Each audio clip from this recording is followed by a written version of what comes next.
What you judge in others, you have in yourself.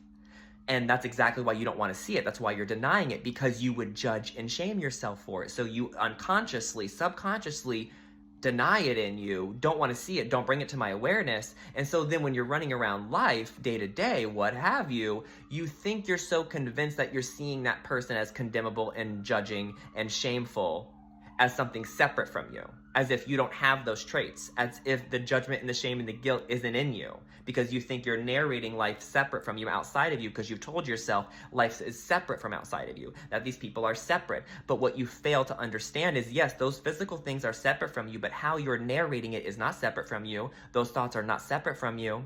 Your own thoughts, your own conviction, your own feelings are coming from inside of you. They're not separate. You're using the outside world to create a narration where yourself seems to be separate from you. You're using your own thoughts and your own mental cognition to say, yeah, that person that person has anger. And so I'm allowed to condemn and how horrible they were with their anger. That itself, that response to anger is anger.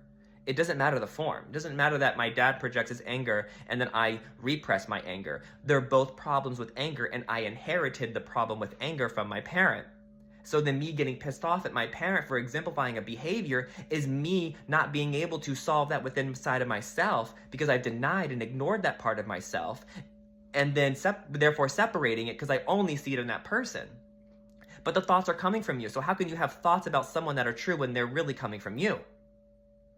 It's all you. And so you have to learn that as a mirror. So whatever I do not like about someone or I'm judging, it could even be macro, like a political figurehead. All the guilt and the anger we have of that person's not causing the guilt and anger in us. We already have it in us, which is why we are attracting someone to then embody that. So then we can pin it on them as if it's separate from us. Because if I see someone guilty and I'm judging and I'm shaming other people who are condemnable outside of me, then that must make me innocent by my own declaration.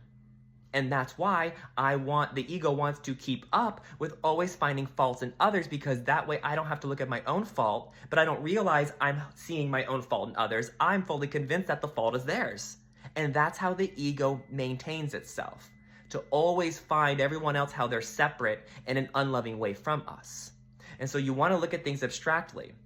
At the end of the day, fear is fear, anger is anger, guilt is guilt, shame is shame. Whatever it is in the nuance or severity, it doesn't matter. That's how the ego is going to use more separation, by looking at details and severities and nuance to maintain justifications as to why we can't forgive and we can't be loving. And so every time you catch yourself judging and guilting, where do you have that behavior and trait in you, and how can you heal and work out of that so then you can see others through lens of grace by giving it to yourself first?